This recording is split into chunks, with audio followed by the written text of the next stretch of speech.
And we're live. Hello. Hello. La la la. Hello, all. Welcome. It is Wednesday night, Generational Change. I'm Jen. I'm Peter, and we're going to have a very interesting conversation this evening, aren't we? Yes. So I just want to give a preface to this because I'm a little bit embarrassed that this is something that only got on my radar back in April when I noticed some headlines that just looked very suspicious to me. And so I started digging and investigating and researching, and all things led me to here with that this is a political movement. And I want people to understand that it is not in any way a criminal enterprise, and that these are people that are being wrongfully targeted for a variety of political reasons. And so I want to, and I'm noticing that I'm still dragging. So I'm going to go out, bring them in. I'm going to go out and come back in on my phone because it's just better. Okay. Okay, fair enough. So you want to do that, and I'll get things rolling here? I'll be right back. I will be right back. Okay. So, yes. So now I'm all by myself.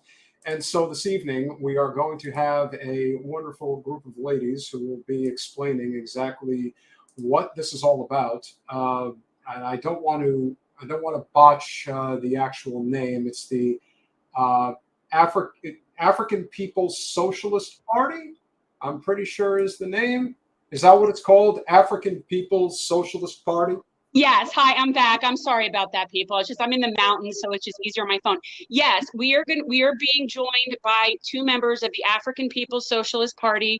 It's Jesse Nevel and Penny Hess. And these were two of the people that were brought in, arrested, have been harassed. And I don't want to get too far into that because I sort of have an idea in my mind the best way to lay this out because it was new to me. So I have to assume it's new to a lot of other people. So yes, these are two members of the African People's Socialist Party.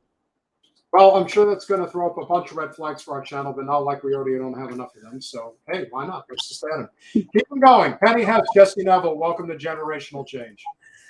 Thank you for having us on.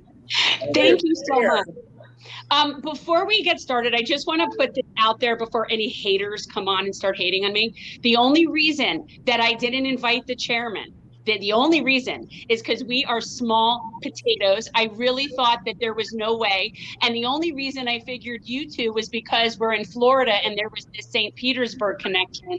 So I thought, okay, well, maybe we have a chance. I was very, very pleased that you agreed to come on, but I don't want anybody to think we excluded him for any reason other than I just didn't think we would get on the radar. Great. Well, really appreciate it and really appreciate the ability to come on your show and appreciate you inviting us. And I just want to make one thing clear, though, that Jesse and I are members of the African People's Solidarity Committee because the African People's Socialist Party is a Black organization. And we work under their leadership by organizing in the white community for reparations to African people. And just to make it clear, Chairman Omali Yeshitela has led the African People's Socialist Party since it was formed in 1972. So, you know, he has struggled, and he was a member of the Student Nonviolent Coordinating Committee in the 1960s. See, this is where I was going to start. This is what I wanted to do before. This is because this is like the rabbit hole that I went down learning about your organization. So I think that first of all, the best thing to do is talk about the organization, you're a component of it, but also, and maybe explain this better to me, the intersection between Uhuru. Is that right? Did I say that right? Uhuru? Yes, you did. That means freedom in Swahili. Okay. So that movement, is it just I want to just understand how it intersects with the African People's Socialist Party. Well, and I just also want to introduce my comrade Jesse Nevel here, who's also indicted, and just for fighting for reparations to African people. And that's what I've done for the last 46 years. And, you know, worked in the white community to organize for genuine solidarity with the right of African people to be free. And let me just say, and for reparations to African people. And let me just say that the African People's Socialist Party is all around the world because it believes that, but rightly so, that Africa must belong to African people. And African people in this country and in this hemisphere are Africans who were stolen and kidnapped from Africa to be brought here to be enslaved, and they're stolen labor and they're stolen resources, and that live under a condition of colonialism inside this country or wherever they have been forcibly dispersed around the world. They formed a white solidarity committee all the way back in 1976. And we work in the white communities. Jesse can talk a little bit more about that as well, but we organize in the white community for reparations and actually raise reparations for programs of the African People's Socialist Party. The Uhuru movement is sort of the whole umbrella of the movement, and that includes the African National Women's Organization, the International People's Democratic Uhuru Movement, the Burning Spear newspaper, all the institutions, the Black Power Blueprint. I mean, it's so multifaceted. That so Uhuru is essentially the concept of Africans in the diaspora and this unification of Africans that are in the diaspora from how they've been treated.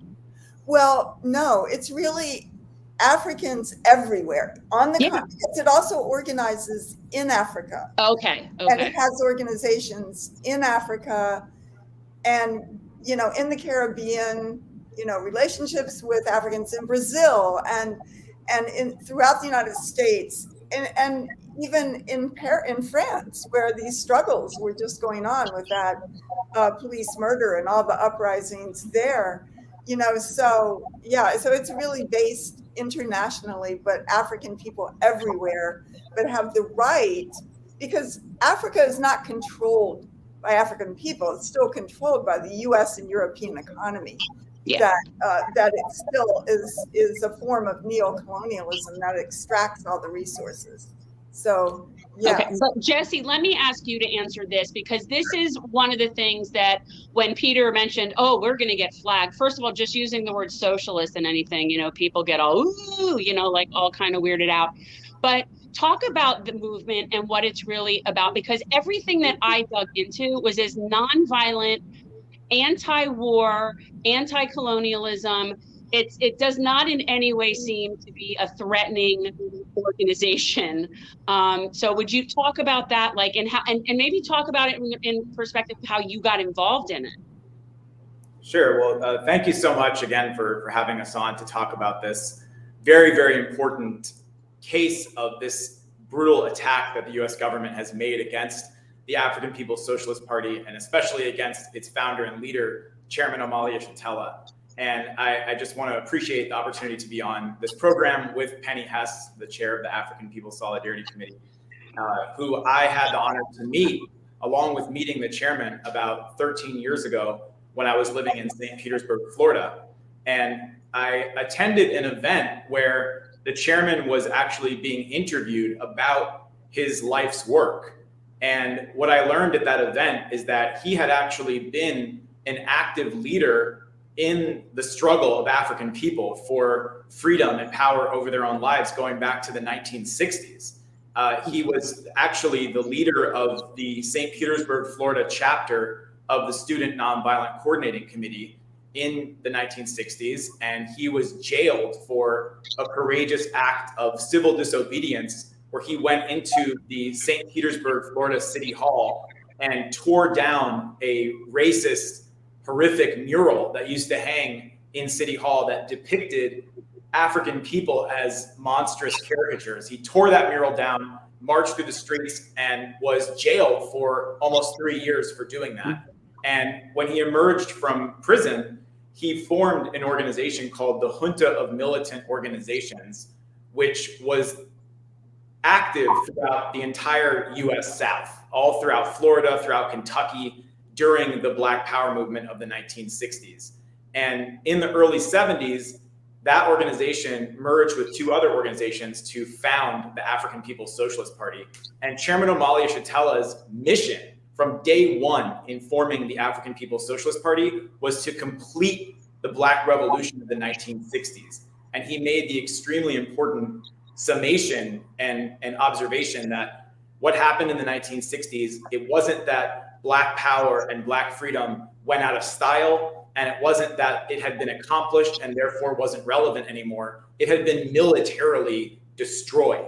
And he has worked every single day of his life since then to rebuild a revolutionary movement of the African working class that is, as you said, anti-colonial, anti the colonial oppression that African people face in the US and around the world. And for that reason, it actually does represent the ultimate threat to this social system and the entire colonial mode of production, because it's fighting to build power in the hands of the African working class. And a system that's built on the oppression of African people and slavery and genocide is not compatible with African people being free and having political and economic power over their own lives.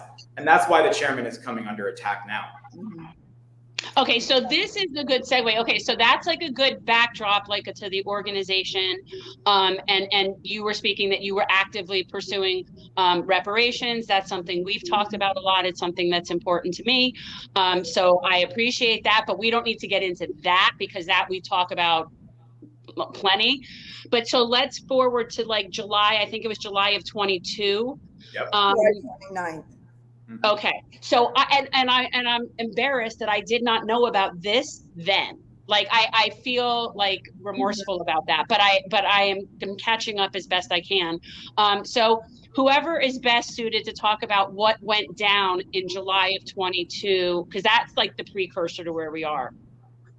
Yeah, I mean, I think that is really important. And, you know, I just want to say, first of all, that Chairman Omali Yeshitela, Jesse, myself are guilty of nothing, nothing that they describe as a crime or anything else at all, ever, you know, so that it's just outrageous. But before I answer your question, it's really important that the history of this country, you know, the assassination and the involvement of the FBI, CIA, and other agencies that assassinated Malcolm X, Martin Luther King, Fred Hampton, and so many others, including African political prisoners who are still in prison today from the 1960s for standing up, not against racism, but for power over their lives. And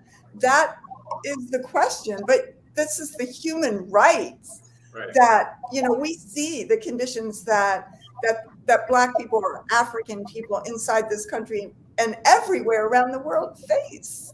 You know, it's like we have to look at this reality. Africa is wealthy, but African people are the most impoverished in the world. So that's what this movement is about. And it's saying that white people can support that. So I just want to say that. But on July 29th of 2022, 7 properties connected with the Uhuru movement, some in St. Petersburg, Florida, and some here in St. Louis, where Jesse and I are, were raided all at the same time, 6 a.m. on the East Coast, and we're in Central Time, 5 a.m. here, coming to my house that I share with another comrade, Chairman Omali Yeshitela and his wife, Ona Zane Yeshitela's home in North St. Louis, the most impoverished area of St. Louis, where they do the work. You know, they build programs, doula training programs, which were going on that day, basketball court they built, you know, just all the work that they are building for political and economic power in the hands. So that the Uhuru Solidarity Center, which is a building owned by the African People's Socialist Party, but we operated in South St. Louis in the white community and organized there. And it has a big banner that says Unity Through Reparations right in a very busy street here in South St. Louis. And then Jesse and Comrade Amanda's apartment was also raided here. And then in St. Petersburg was the Uhuru House, which had been there since early 1990s, in the center of St. Petersburg, in the center of the African community, as well as another house owned by Chairman Omali Yeshitela and another owned by another comrade, Akile Anai, who's a member of the African People's Socialist Party. So all this happened at the same time. They came with assault rifles. They broke down, where I live, they broke down the door. They broke down the frame of the door. So, you know, it couldn't, you couldn't leave because of this. They took the chairman and deputy chair down the stairs with the laser sightings on their chests, you know, and of course, knowing full well what this government had done to Fred Hampton and to so many others, you know, thinking that this was it. They sent drones into the house, flashbang grenades into the houses, as well as into the Solidarity Center, coming in. I mean, it was a full raid, and they were doing this. They were there with many armored vehicles and everything in front of all the places for 6 hours in every place, going through everything in your house, taking your computers, your phones, all your devices, which we've never gotten back, of course. And, you know, and then when we weren't able to talk to each other because they jammed the phones or took our phones. But then Kitty, who also lives here, got a text saying, ask them if we're under arrest. So Chairman O'Malley Chattel at a certain point was like, are we under arrest? Because they were handcuffed. And they were like, oh no, you're not. You're not under Jesse, arrest. what was your experience that day? Because it went down all simultaneously, and I'm assuming everybody is not out and about and moving at 6 o'clock in the morning. Right, yeah. Admittedly, I was asleep. I know Chairman O'Malley and Deputy Chair Ona Zane, his wife, they were awake. And this is related. That very morning that the raids happened, Deputy Chair Ona Zane Chatella was preparing to go to the Uhuru House in North St. Louis to preside over a doula training. This is one of the programs that the Uhuru movement has created in the north side of St. Louis to uplift and empower the African working class community, and specifically to address the just genocidal rates of infant and maternal mortality faced by African women and mothers. And so that's what she was planning to do. I was planning to be there as well to assist with some audio-visual stuff for that incredible event that was happening. And then, at that 5 a.m., the voice on the loudspeaker began blaring, saying, "This is the FBI, come out with your hands up and nothing in your hands." We heard all of these flashbang grenades going off, and it was all of these noises all at once. So it was the loudspeaker, it was the flashbang grenades, and then it was the battering ram coming through the door. And we live in the apartment above the Uhuru Solidarity Center. So we walk down the stairs, and there's this battering ram protruding up the stairs. And then they handcuffed us and proceeded to raid the apartment and the Uhuru Solidarity Center for 6.5 hours. And of course, the minute this happened, we knew that this was happening to Chairman O'Malley Chatella and to members of the African People's Socialist Party, and understood that every gun pointed at us and every flashbang grenade thrown in our direction was being pointed at and thrown in the direction of Chairman O'Malley Chatella for leading this movement for over 50 years and for fighting for liberation for African people, and also for doing something that the US government does not want to see happen, which is fracture the unity of the white population with our own government by organizing those of us in the white community to turn our backs on our own government and our own ruling class and unite with the African liberation struggle. So it's really significant that whereas in the 1960s, the US government was able to isolate the Black liberation movement, and white people by and large, did not have any kind of organized stand in solidarity with African people at that time, when the assassinations were happening and the assaults were happening against leaders of the African liberation movement. Because of this strategy that the African People's Socialist Party and Chairman O'Malley Chatella have created to extend the Black liberation movement into the white community, it was really significant that at the same time that they had to go into the impoverished African working class north side of St. Louis to attack the African Revolution, they also had to come into the white community. They had to go to the Uhuru Solidarity Center and raid this building as well. And that's a testament to the significance of this strategy that the Uhuru movement has created, which, by the way, I just want to quickly mention, obviously one of the things that the US government was intending to do by attacking a building with a big banner that says unity through reparations was scare white people away from wanting to take that position and wanting to side with the African freedom struggle and fight for reparations. But it has had the opposite effect. More white people, somebody just became a member of the Uhuru Solidarity movement because they drive by our building every day on their way to work and they see that banner. More and more white people are joining. The movement is growing and building and getting stronger. And people are coming in, not in spite of the attacks by the FBI, but because of them, because they want to stand with the African liberation movement and push back against these very dangerous attacks on the right of African people to have freedom of speech and organize for their liberation. All right, but we know the real reason why they want to silence you. Like, I understand that. To me, it's clear as day. But let's just talk a little bit, whichever one of you, as to the pretext for this that involves some sort of nonsense of Russian collusion and just whatever.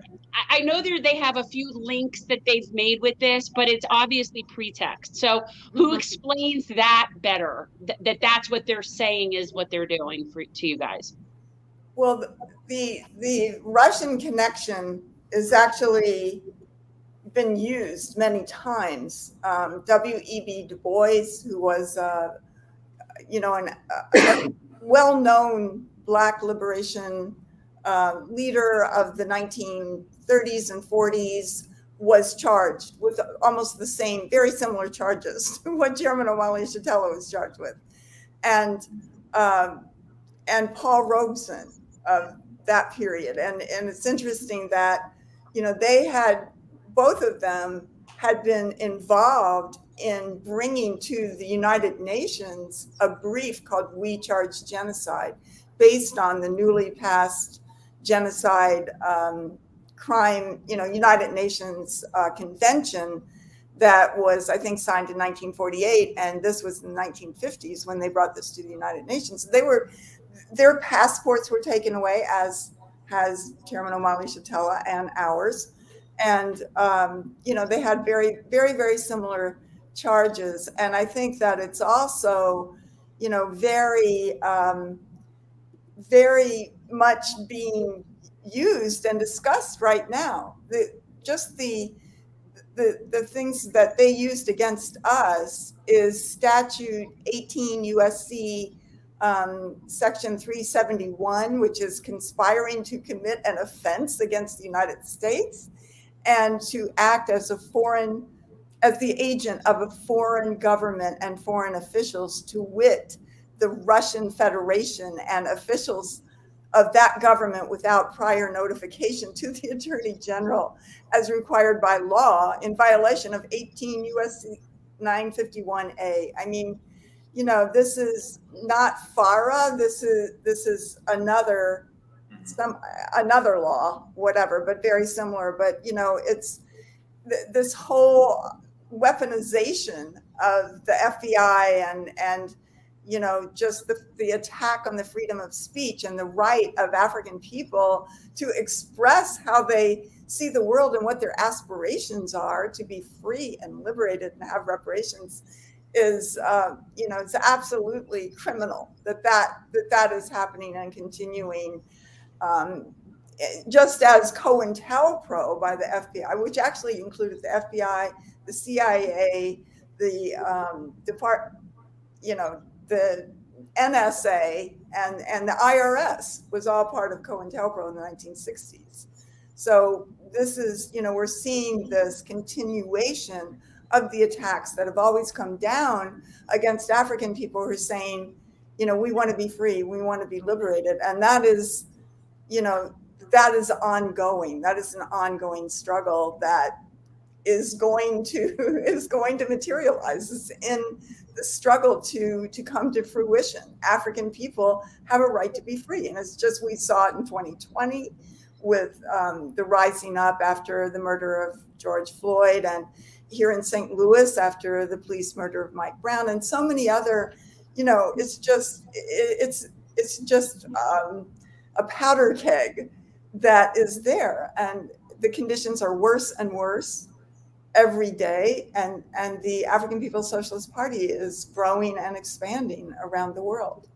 And I do want to say also that the African People's Socialist Party created the Hands Off Uhuru, Hands Off Africa defense campaign, which is actually expanding. But I just want to say the outpouring of support, in expression of support, in solidarity from organizations, individuals, and the resources, we have been, because it's very expensive, of course, to hire lawyers, even lawyers who take some money off of what they charge, and this campaign has raised over $220,000 just from donations from individuals and people. So, it's very powerful. It's really, really exciting and moving to see this solidarity with the African liberation movement and the right of African people to be free from all kinds of people.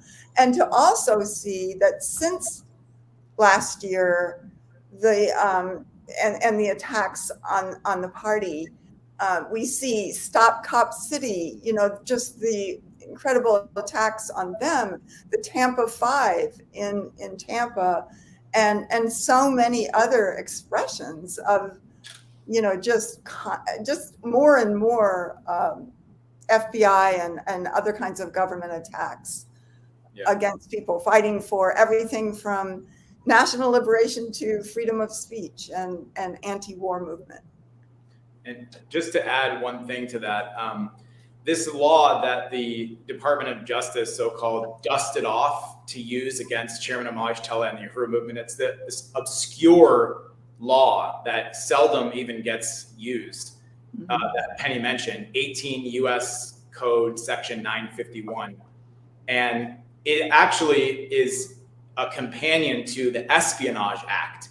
And it came out of the Espionage Act. And in fact, the Department of Justice has referred to this law as espionage light.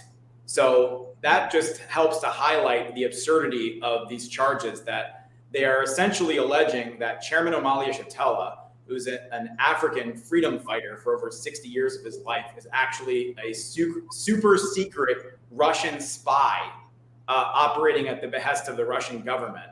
And in addition to being untrue and absurd, it's also obscenely offensive and even racist, based on a kind of racist assumption that the US government and the Biden administration in particular is peddling, which is that African people have no agency, that they need somebody else, presumably a white person, to come in and tell them, hey, you should fight for reparations. Hey, you should charge the United States with the crime of genocide.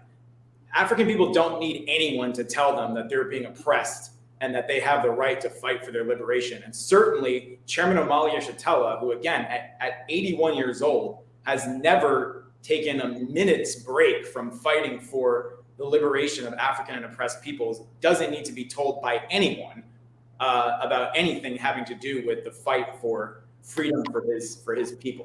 So it's absurd, it's false, and it's also a racist insult that really insulting. We should all be disgusted by. We're speaking with Penny Hess and Jesse Nevel of the African People's Solidarity Movement. We cannot ignore the realities of what transpired in the summer of 2016, where the whole Russiagate hoax was perpetuated on what, to me, was just the working class. That's all it was.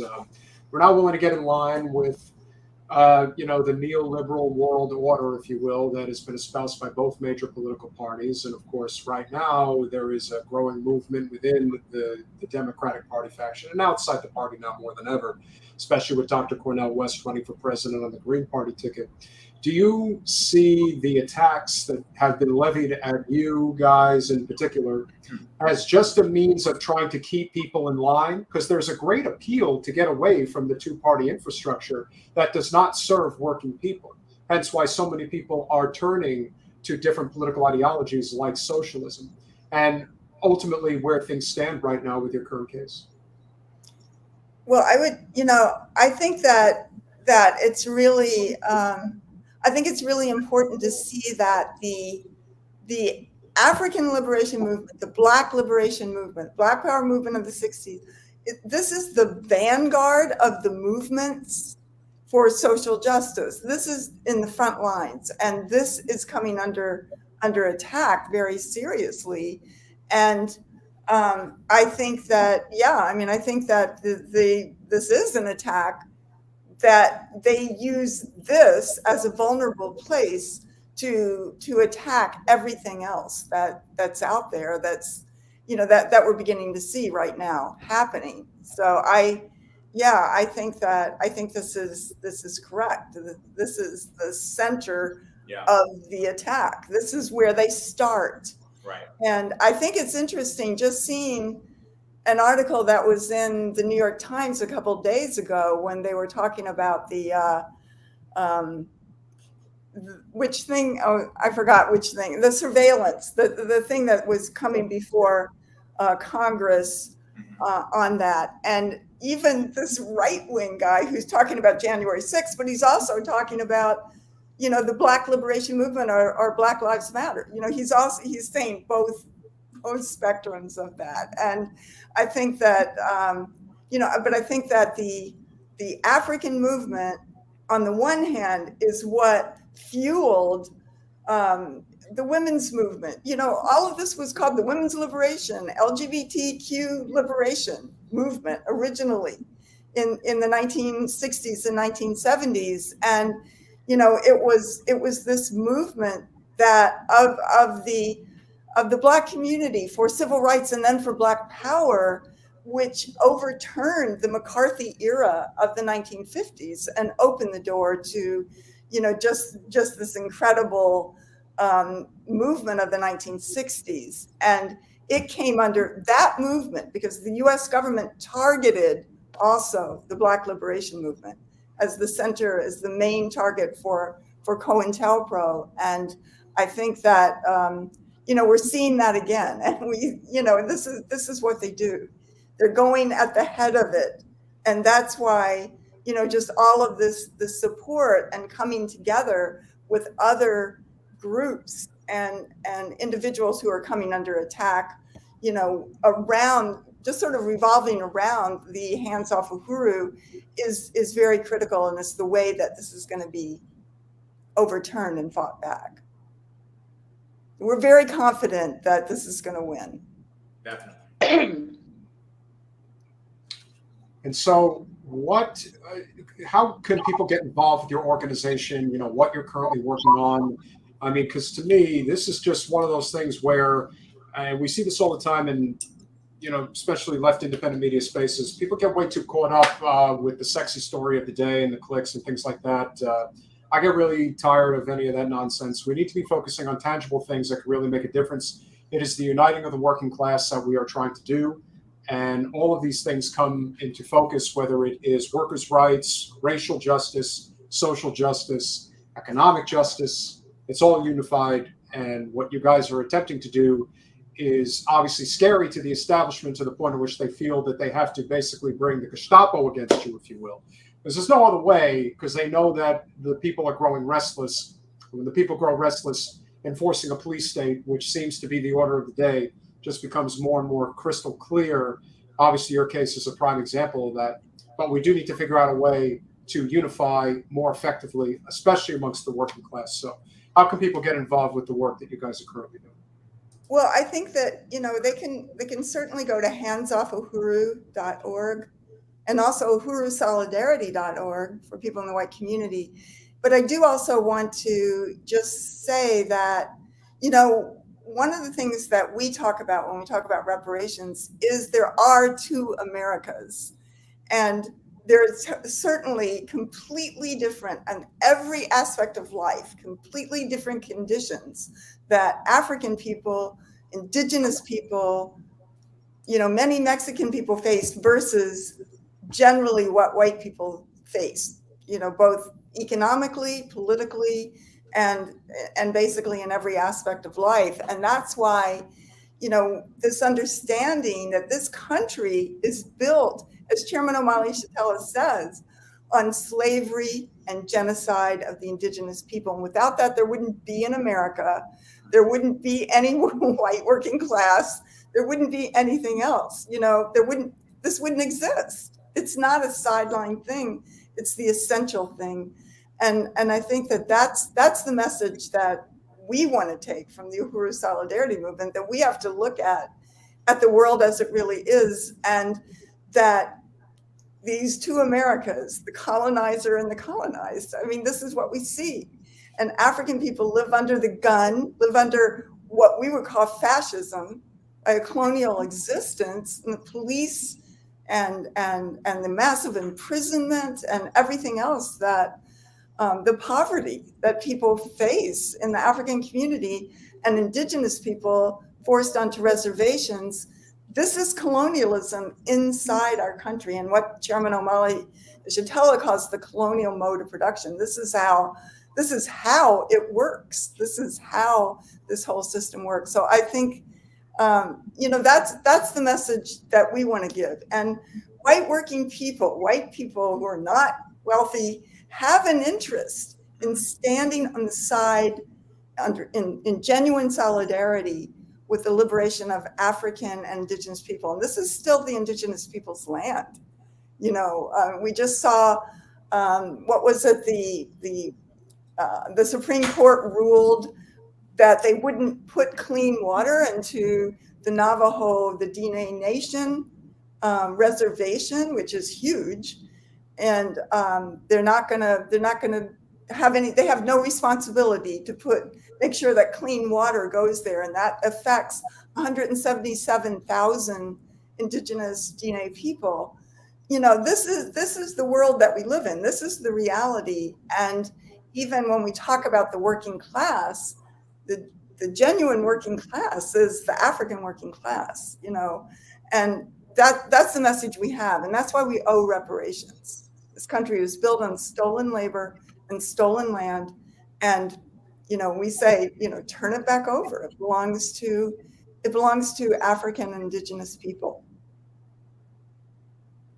Yeah, I've been talking about reparations for a long time, it seems like, because for me, it's just this sort of karmic thing wherein we're not going to go anywhere until we handle what we've done before. Yes. And in the concept of paying debts that are owed is just this very basic premise that I just don't understand why people don't understand that. It's extremely basic. And yeah, I think it's one of the major things that's holding us up in all different intersections and parts of what we do is that. And so I agree. I think it's very important. And there aren't that many people in our line of work that put that on the forefront. And certainly I think, we need to see more. And, it's something we did, but it wasn't standard. I really appreciate you raising that, Jan and Peter. I appreciate you, both of you, for having us on. And I don't know, where are you near St. Louis? Because you should come here and see the incredible work of. No, we're in South Florida. And the reason that this got I just knew of this St. Petersburg connection, which sort of made it feel like, this just happened in Florida. That was how it originally came on my radar. But no, I've never been to St. Louis, and I would like to go to St. Louis at some point. I very much like what you guys are doing and what you're about, and I like all of that. But I'm of the kind of person, and people know this, that my attitude is basically we just need to do things so that people can be happy in this world. It's just not that complicated, and let the people decide what they need and what they want. I'm open to whatever it is that people want that will make their lives better. That's it. Like, and I'm open to all reasonable discussions in that regard. So yes, that includes reparations. It includes a lot of things, but I am of the opinion that we can walk and chew gum at the same time. I know a lot of people have trouble with that concept. It's very hard for them. So I can simultaneously support reparations and prioritize universal health care. Those things can coexist. I would actually argue that universal health care would also help a lot of the people that are deserving of reparations, but I digress. Thank you guys so much for sharing your story. Jesse, any final thoughts on what you guys are up to? Well, thank you again, both of you. This has been great, and just always great to be able to talk about these things. And I think I would just end by reiterating the call that Penny made for people to go to handsoffuhuru.org, and also check out uhurusolidarity.org and get involved. Build the Uhuru Solidarity movement where you are. Build the movement for reparations to African people, and build the movement to defend the right of African people to freedom of speech and assembly, and the right to organize for their liberation. And as Chairwoman Penny so eloquently stated earlier, this is the vanguard of all movements that are fighting against injustice and oppression. And we have a responsibility and an interest to get behind it fully, and to see it as our future and the future of all life on the planet Earth, which there is not going to be a future if this system is not overturned, and if the colonial mode of production is not done away with. And the only way that can happen is when African, indigenous, and colonized and oppressed peoples are free and have self-determination and power over their lives. And that's what the African People's Socialist Party represents. And that's what we have the honor and profound opportunity, life-changing, life-affirming opportunity to be a part of when we take the stand of unity through reparations. So thank you so much. Absolutely. I'm going to now join your group. I think it's really cool, and I appreciate you guys very much. I think it's very important. I think it's very important for white people specifically. So yeah, thank you for what you're doing. Thank you, Jen and Peter. Thank you very much for having us. Penny Hess Jesse Nevel, the African People's Solidarity Party. Guys, make sure you check out handsoffofyour.org. Get over there. Guys, have a wonderful evening. Thank you so much for coming. Right. Bye. Thank you. Bye, guys. That was fun. I knew it would be, look, this is the kind of nonsense that I've been watching for the better part of my life. My parents were definitely flower children, hippies. So all of the stuff that went on that they dealt with then, and the oppression and and police patrolling and like all of the aggression and anti-protest stuff is something that I'm very, very sensitive to. And I think it's just really important.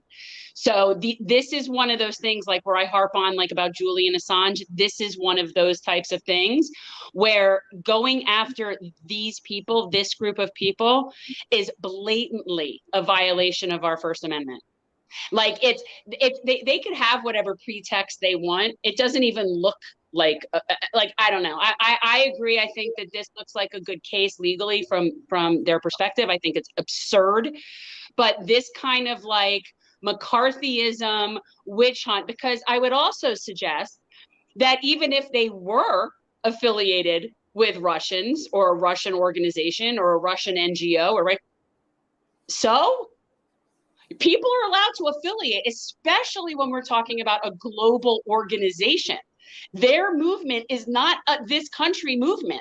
It's a global movement. So how dare we even try to interfere with who they affiliate with if it's a global movement? I find that infuriating. The system itself cannot withstand, because they have reached the point of censorship, because they know that their ideas cannot be sold anymore. It's not going to work. And groups like this are going to continue to face scrutiny because they now are a threat.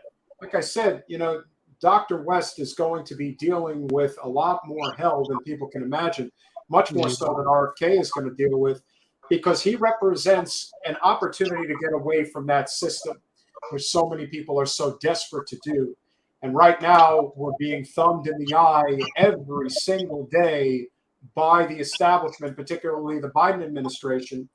And while people are going to focus, naturally so, on the story of the day, which of course is the fact that there was a bag of cocaine found by the Secret Service in the White House today, But somehow that's really important. It isn't. The And fact- by the way, I just want to let you know, when you touched on that cocaine thing briefly, I have chosen to not give a shit about that. I have chosen to purposefully not follow that storyline because I don't care. There's no That's reason to care. It's I completely don't a waste of time and pointless. This, on the other hand, is a story. Oh, Totally Indefensible is written in Common Dreams. Biden nominates Death Squad backer Elliott Abrams to diplomacy panel. Because why do you want to give the left voters another excuse to either vote for RFK, Marianne, or outside the party and vote for Dr. West? I just can't. When I saw this, it was really like, I thought it was almost an Onion article again. I keep seeing this. I need to really like expand what is in the realm of normal. But the idea that Joe Biden thinks that somehow appointing this psychopath to anything is going to curry any favor with anybody that he needs to curry favor with, he's delusional. The only people that like this are Republicans. And so those aren't even the people that he needs to reach. So this to me is like the biggest screw you. It's a level of tone deafness that I don't even think that I've seen this administration hit yet. This has to be the pinnacle of tone deaf right Elliott here. Abrams, enemy of human rights, apologist for mass murder, should have no place within spitting distance of any Democratic administration in any capacity. So what exactly is the thought process of the President of the United States to support not just a hawk, but the worst kind of hawk? The type of person who, first of all, hides behind his Jewish background to espouse the worst kind of bigotry, especially that was levied directly at Ilhan Omar. Oh, yeah. And so while we can, get into the details of this article, and I'll get through it briefly, but we're going to play the clip of Elliott Abrams and Ilhan Omar's exchange on Capitol Hill from a few years ago. Interestingly enough, I can distinctly remember listening to this, I think when I was driving up from Florida to New Jersey, because I remember at the time this was a really, really big deal. And there were, again, everyone, if you remember, everyone threw Ilhan Omar under the bus in the Democratic establishment. So it is not something that makes any sense. Mehdi Hassan of MSNBC, a totally indefensible decision from Biden. But once again, this is a man, Elliott Abrams. He's not just anybody. He was a part of Iran-Contra. He pleaded guilty. He was part of arming terrorists in the Middle East. No, his resume truly this is outrageous. Like this, I honestly, other than like if he brought Gina Haspel back maybe and got her back in the CIA, like it might be as outrageous, but this is pretty bad. Let's play it. Ms. Omar. Thank you, Chairman. Thank you all for being here, and thank you for your testimonies.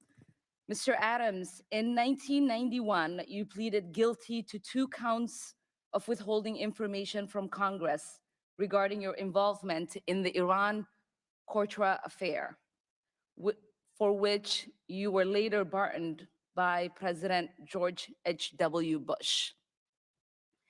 I fail to understand why members of this committee or the American people should find any testimony that you give today to be truthful.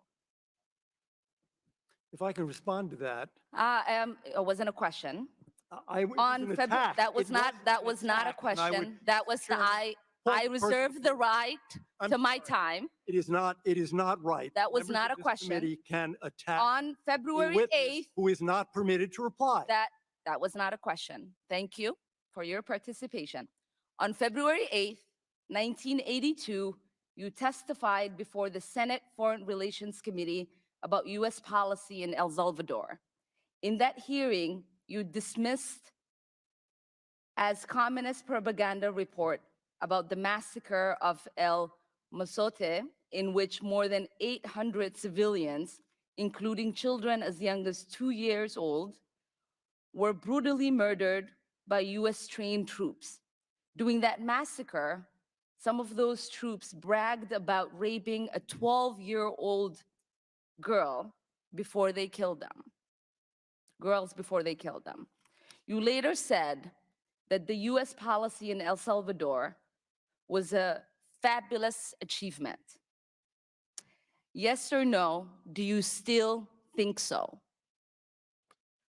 From the day that President Duarte was elected in a free election to this day, El Salvador has been a democracy. That's a fabulous achievement. Yes or no, do you think that massacre was a fabulous achievement that happened under our watch? That is a ridiculous question, and I will Yes not or respond no? to it. No. I will sorry, Mr. I will Chairman, take but that as a yes. I am not going to respond to that kind of personal attack, which is not a question. Yes or no, would you support an armed faction within Venezuela that engages in war crimes, crimes against humanity or genocide, if you believe they were serving US interests as you did in Guatemala, El Salvador, and Nicaragua? I am not going to respond to that question. I'm sorry. I don't think this entire line of questioning is meant to be real questions, and so I will not reply.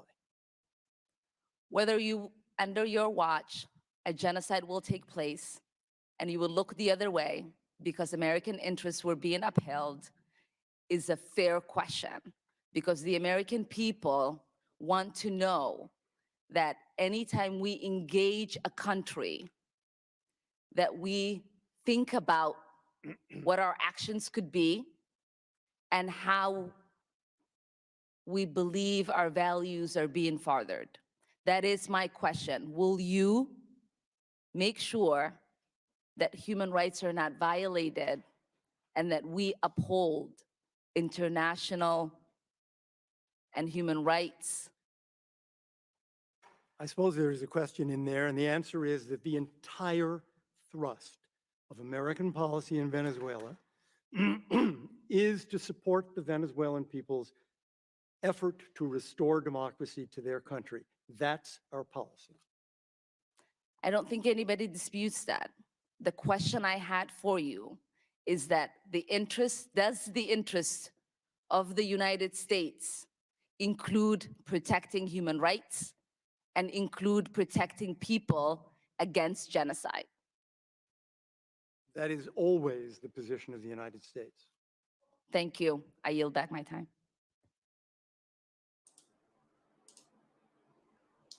Definitely a very provocative conversation, but one that you can see where the guilty tend to react in a very aggressive manner because they know that they're guilty and they know that he knows what he did. No question that he is, look. And can we talk about when that took place? Because that's when he was being appointed by whom? President Biden. No, that was a while ago. Oh yeah, that's right. That was President Trump. That's my point. Thank you. That's the point. What's the So point of what we electing? have is, are But you you kidding have to me? vote for Joe so that we can elect the same people that Trump would elect. Right. So in other words, now you're really swimming in the same pool. Because if this president is appointing someone like that fascist to this position, there is no point in even having a Democratic Party. Like, there's no point. I honestly do not understand the point. Can someone tell me the point? In response to news of Biden administration's decision to nominate Abrams to the State Department's Advisory Commission on Public Diplomacy. I mean, it's amazing also in the Democratic Party, especially when we talk about the government overreach and all of these ridiculous jobs that they come up with that are, again, they're just these token Advisory Commission on Public Diplomacy. But why are we appointing a war criminal to a panel regarding diplomacy?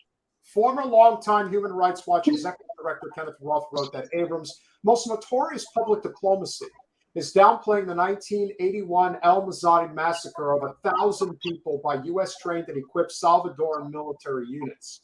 Raymond Bonner, a former New York Times correspondent in El Salvador, wrote for The Atlantic in 2019 that the Reagan administration, with Abrams as point man, routinely defended the Salvadoran government in the face of evidence that its regular army and allied right-wing death squads were operating with impunity, killing peasants, students, union leaders, and anyone considered anti-government or pro-guerrilla.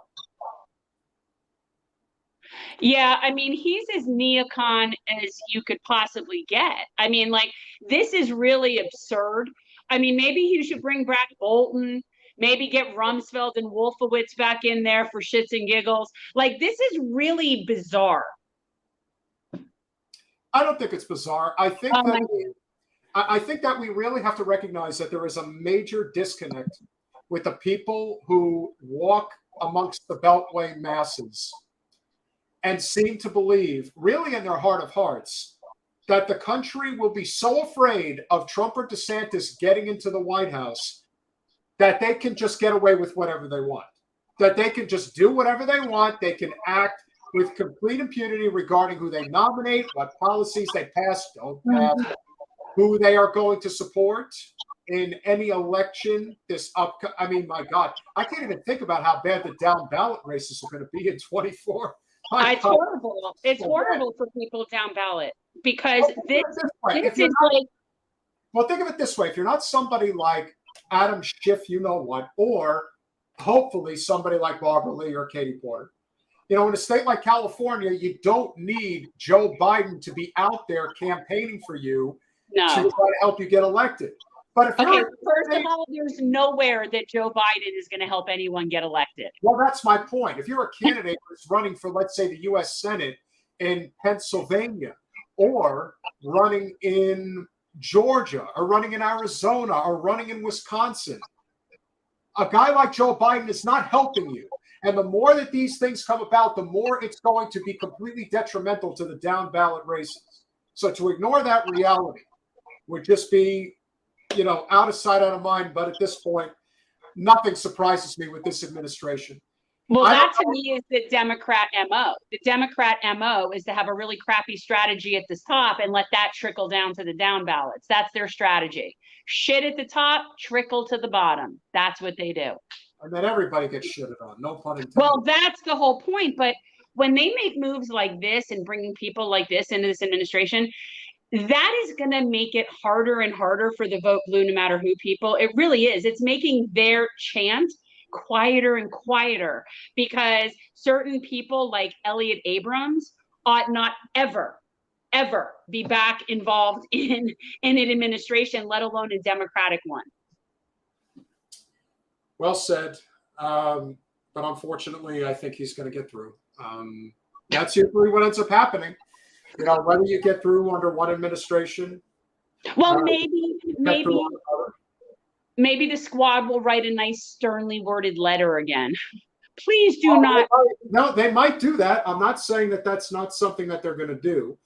But I think we should all remember just how poorly Ilhan Omar was treated at that time when she came out against Elliott Abrams. And hopefully when people will see this clip that we put out there, they will recognize that she was right all along and that the idea that we can just sweep this up under the rug is very, very silly. But the reason we're here, and Chris, great to see you. Remember to smash. Can I just ask you how any of these liberals are justifying in any way the appointment of somebody that was a Trump appointee? The only thing that they have at this point, the only thing that they have, is to say it's not Trump or DeSantis. They have no defense. They make that even less meaningful when they appoint someone that was appointed by Trump. It's like your argument of not them is made a lot weaker when you appoint someone that they appointed. It really is not helping your own weak argument. That's my point. Yeah, it is unfortunate that it has come to that. But let's definitely address an issue that is something that I think is probably on a lot of people's minds, especially in a country where we do not have universal health care. And one of the biggest detriments that society faces, and the people in society who do suffer quite mightily as a result of us not having things like universal health care, are the disabled. And we have a very crooked system that basically, as our former congressman from the state of Florida, who should have never taken the leap to try to run for Senate because he'd still be in Congress right now, Alan Grayson used to say, the healthcare plan of the neocon class is simply this: if you get sick, die quickly, because you are not going to be receiving help. That is not the goal. The goal is to turn a profit. And so as a result, a brief introduction.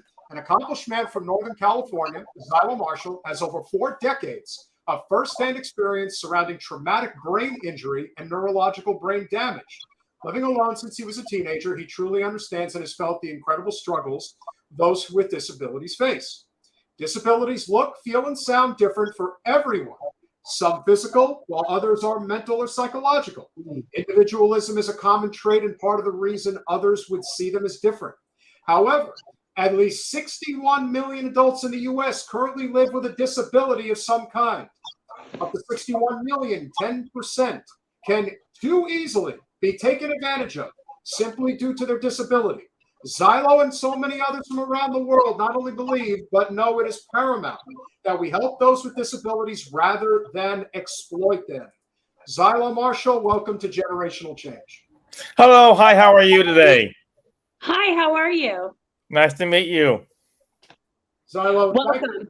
and thank you very much for being such a strong advocate, and your persistence impresses me. I'm in sales, so I always appreciate, putting forth that effort.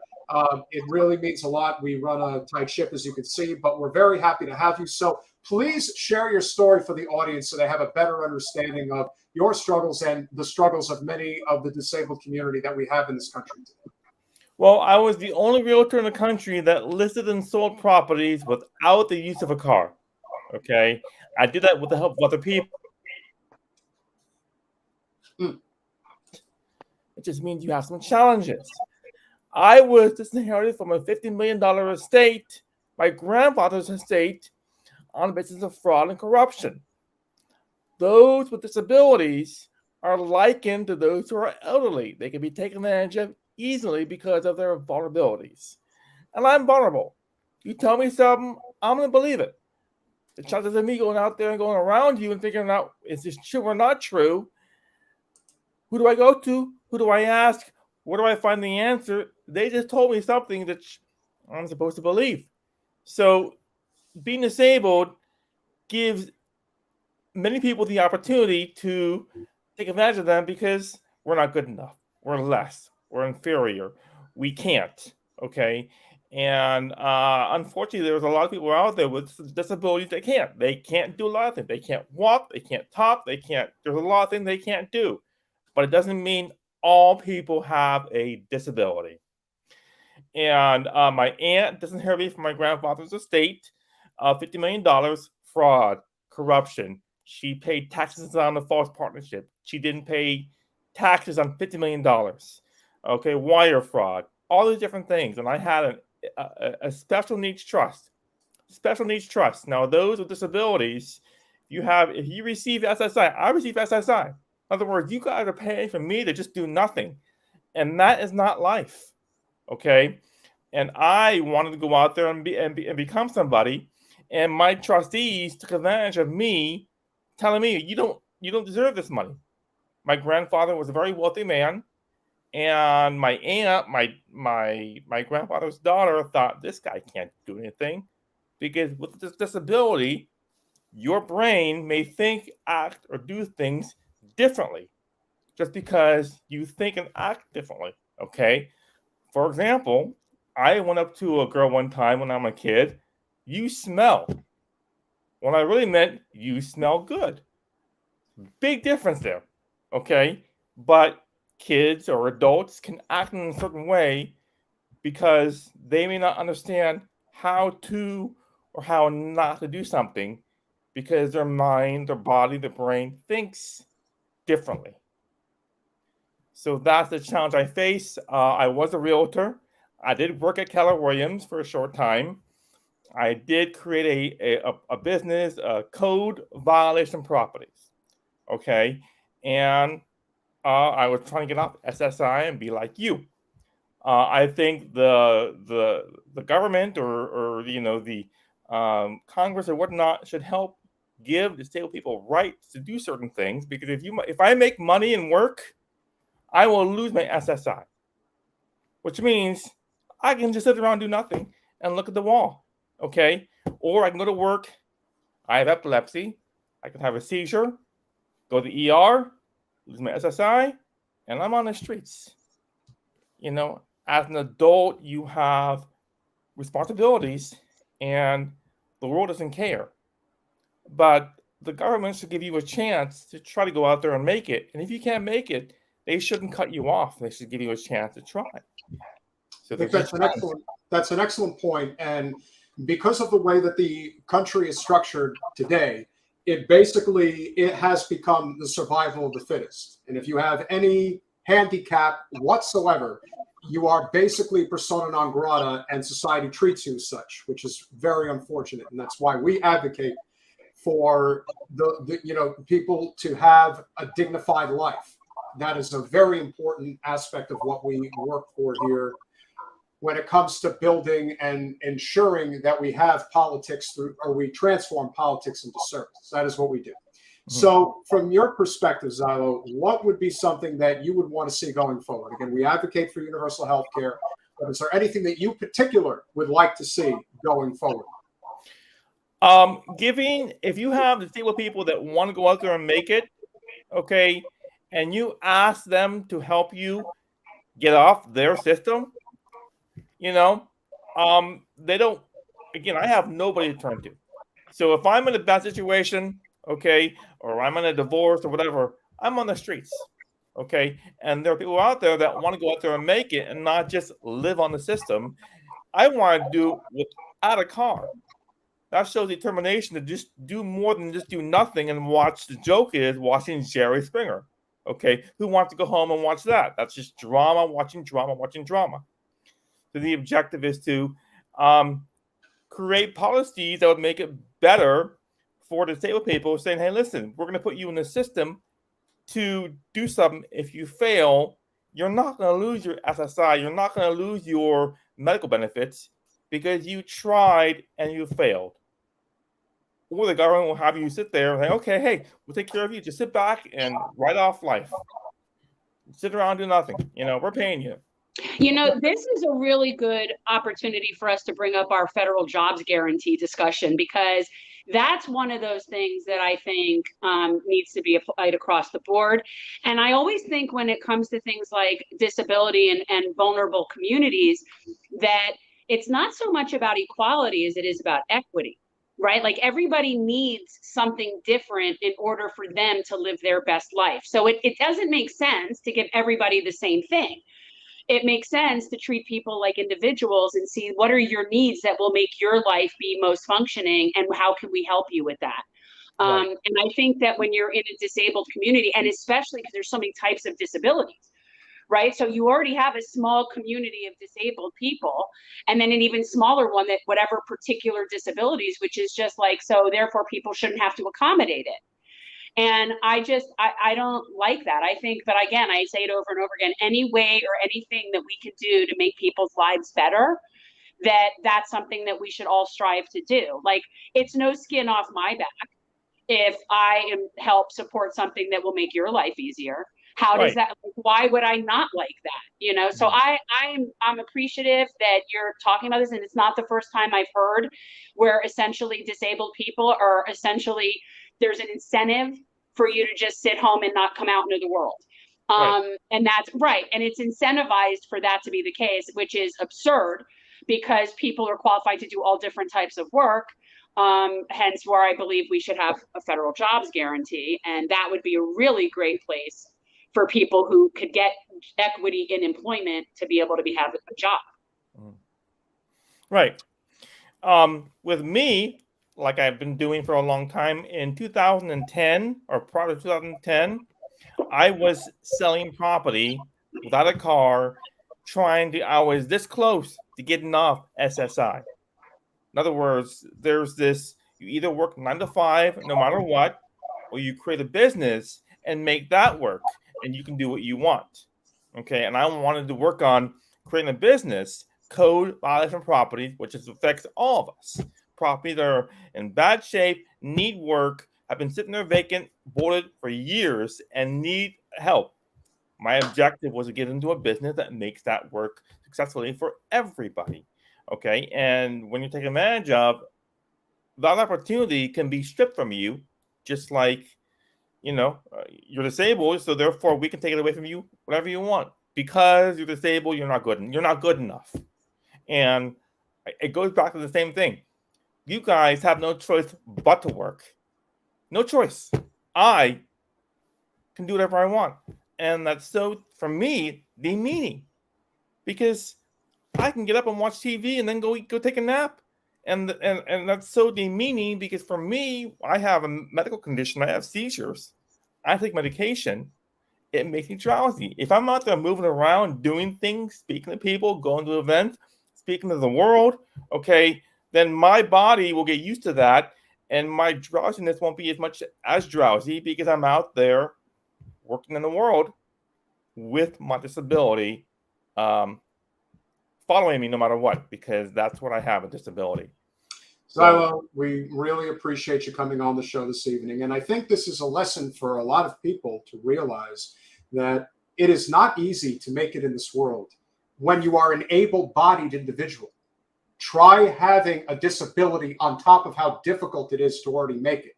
Mm-hmm. So you are a testament to continuing to fight the good fight. And that is why we do what we do here. Zylo, if anybody wants to follow your work or anything that you're doing, do you have a website or a social media handle that people can follow?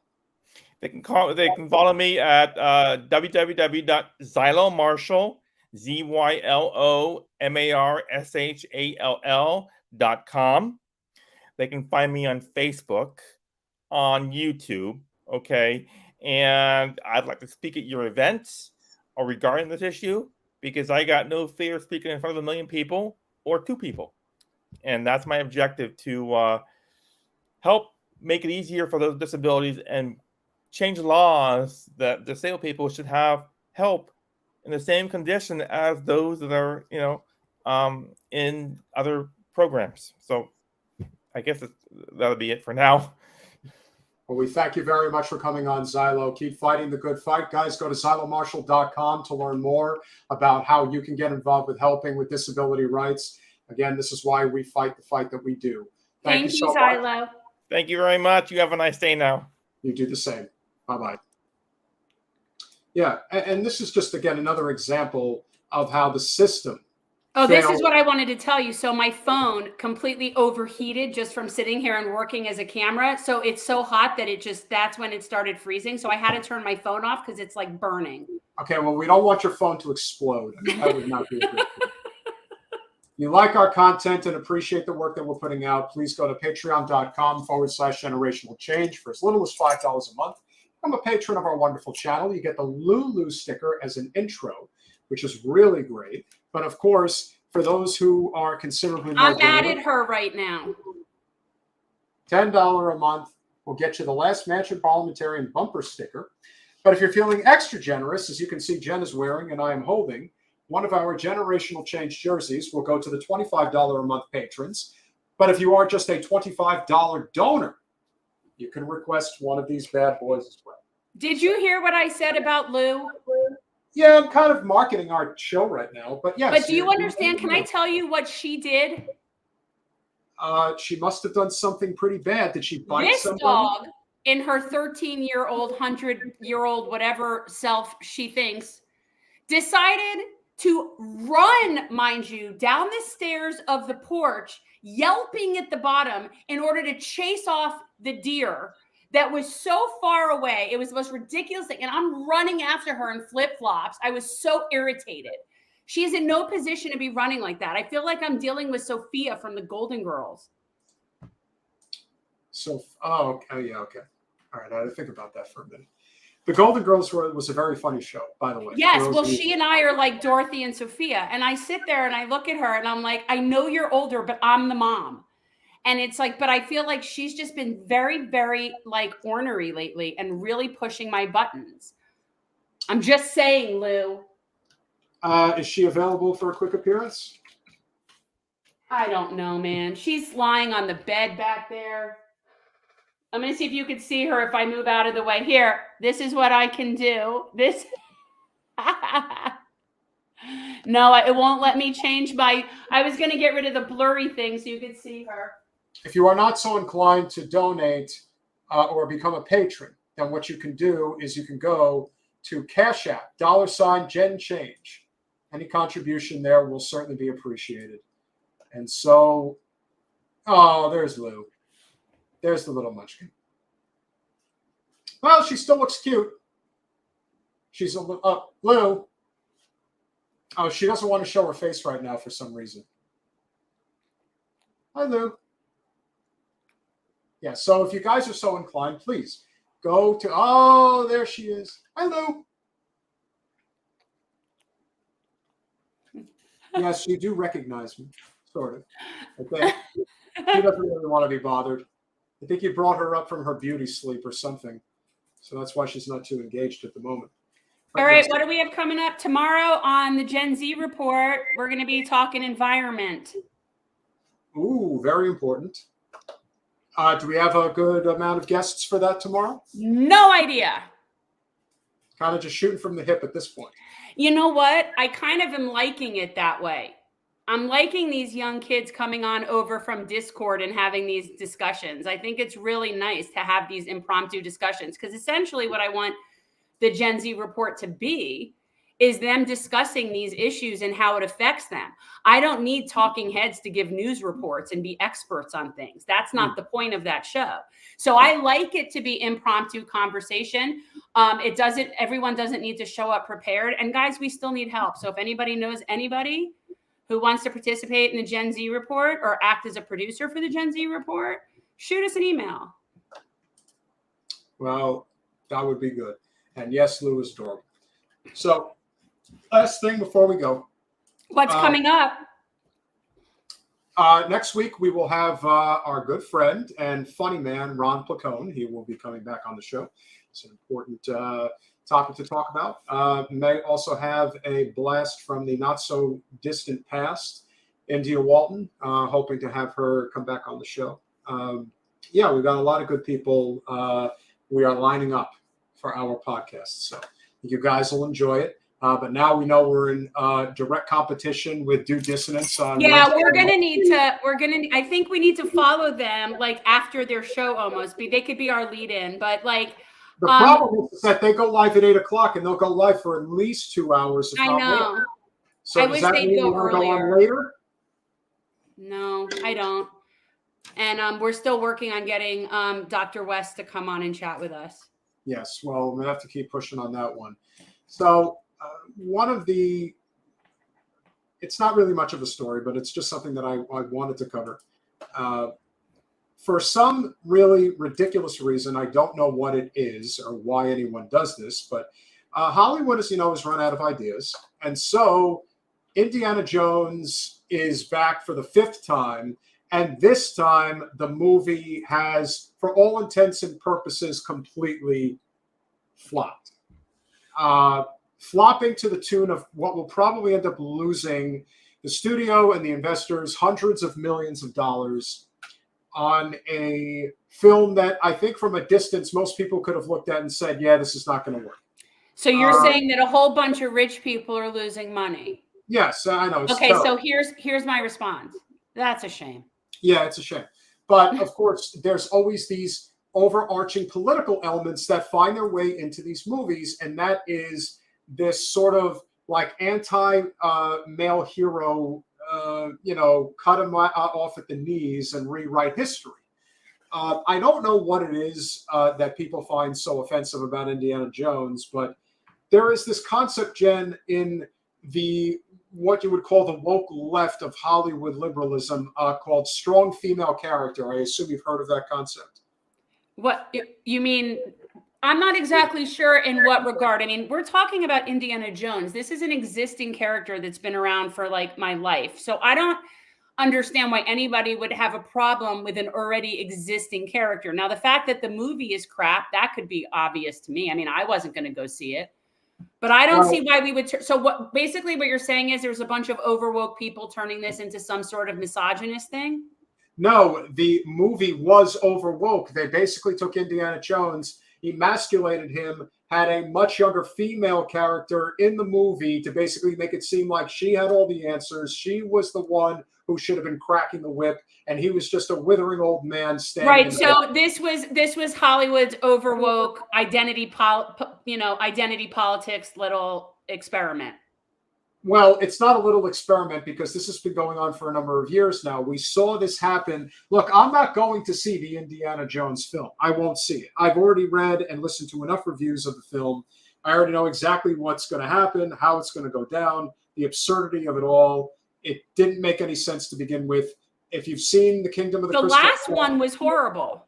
I could not believe how bad Kingdom of the Crystal Skull was. I didn't think it was right to make another movie after The Last Crusade. It didn't make any sense. It ended on a perfect note, and the ending of The Last Crusade with them riding off into the sunset was perfect. That was the exact way it was supposed to end. But for whatever reason, they decided, no, let's just keep going. Let's just keep trying. Well, no, you for whatever reason, you know the reason. Sable, you are a very wise lady, I must say, because I made the unfortunate mistake, and the only one that I actually did see in the movie theater was, without question, I mean, look, I don't know how bad The Rise of Skywalker, the last one, was, but I can tell you that I saw The Last Jedi in the movie theater. I, in my life, have never actually walked out of a movie, but I was this close to walking out of The Last Jedi. It was so bad. It was so overwoke. I think it's not as bad as you're making it out to be. No, it was bad. Like, you know something, you need to like really like check yourself every once in a while. I know you think I'm like this like secret like conservative, and you know I hate all these, you know. I don't think that. I just don't think people. that movie was that bad. It was cheesy as all get out. But Okay. but it was still fun for me. So I don't know. When she flew through space like Mary Poppins? Yes, it was totally stupid and cheesy. But this, you know, I was at the it's point hard where for I me to thought, I take you can't do seriously this with the now. shit that you watch. Are you what? Yes. And You Chris, watch ridiculous nonsense like And- South Park and whatever Chris, other I agree with stuff. you 100%. Rogue One was a very well done film. Very well done. And that was the exception to the rule, which didn't really get a lot of fanfare. The amazing part about Rogue One was that the ending scene with Vader was not supposed to happen. That was something that they added in at the last minute, and it made the film, what was a very good film, into a great film. But to go from Rogue One to Last Jedi, to make a film so putrid on every level, and in the same vein, just trying to recycle the original trilogy. Well, it's sort of like the same thing that you see here with Indiana Jones, what you've seen with Star Wars, what you've seen with The Flash, what you've seen with Marvel, Spider-Man, Superman. They're out of ideas. Yes, they're out of ideas, but they want to still keep making money for old ideas. Correct. So come up with new ideas. Well, there are new ideas. They just don't get the same kind of funding for blockbusters as all of those friggin', you know, sequels and trilogies and all that crap. You know, Well, those things get all the money. The question here, of course, is, will this mark the end of the flopbuster, as the saying goes? And in accordance with the details, the film made $130 million at the global box office on its opening weekend. It is considered underwhelming, and that's putting it nicely. And why? Because this wasn't just any weekend. This was a 4-day 4th of July weekend, where you would think that they would have no problem cleaning up when you consider how much money was invested in this project. $300 million was spent on this movie before marketing. So you can add in probably another 100 million that it's going to cost to, put this on national TV ads, international TV ads. That's what they're going to do. And as is stated by Nicholas Barber of Culture, and again, this is not a right-leaning publication. This is a left-leaning, progressive, writing organization. So the sad fact is that The Dial of Destiny didn't deserve to do better. The film is a dour, dreary, and largely pointless rehash of Indy's other escapades. And that is what it is. Superhero fatigue. That is another way of looking at this. But the way I look at it, there was really no reason to do this. And the fact that he's 80 years old made it even worse.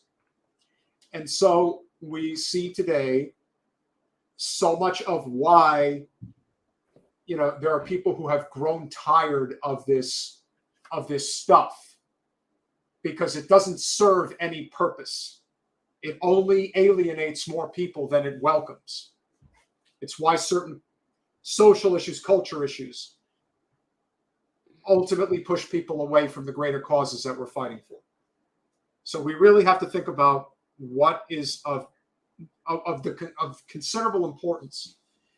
And when I see films like Indiana Jones being made again, and the fact that it wasn't just about making an indie movie, it was about making an over-woke movie, it's just sad. But you know what? The good news is it doesn't get my money. That's the bottom line. So any closing thoughts? No, I couldn't care less about any of that. I don't care about the movies. I don't go to movies anymore ever since COVID. I watch everything that I want to see here. And the idea of giving more rich people in Hollywood money for not coming up with a new idea is just absurd. And we've already paid way more attention to this than it's worth. Gee, thanks a lot. It's amazing when I want to cover something, it's so bad. Well, I just don't want to be movie review person. Like, I don't want to cover movie reviews. That's not what I want to do. I want to we talk issues and then move on. You're going to keep doing that? I'm just stating that this didn't have to be this way. It's a let's be honest, it's a one-woman vanity project. Kathleen Kennedy, who has been, she's the future is female. Has been doing that nonsense. Hopefully it's over. Hopefully this movie bombs so badly and costs people so much money at the top that not only is Kathleen Kennedy fired from Disney, but that they finally get back to actually caring about what making films and shows is all about. Quality content. Just my 2 thoughts. Smash that like button, share, subscribe, do all those wonderful things. Make sure that you tune in tomorrow night for the Gen Z Report at 9 o'clock. They are going to be talking about the environment. Very important issue. We are going to have to figure out a game plan to deal with crossing into due dissonance's crowd because it certainly affected ours. Think of some ideas. We'll see you Monday.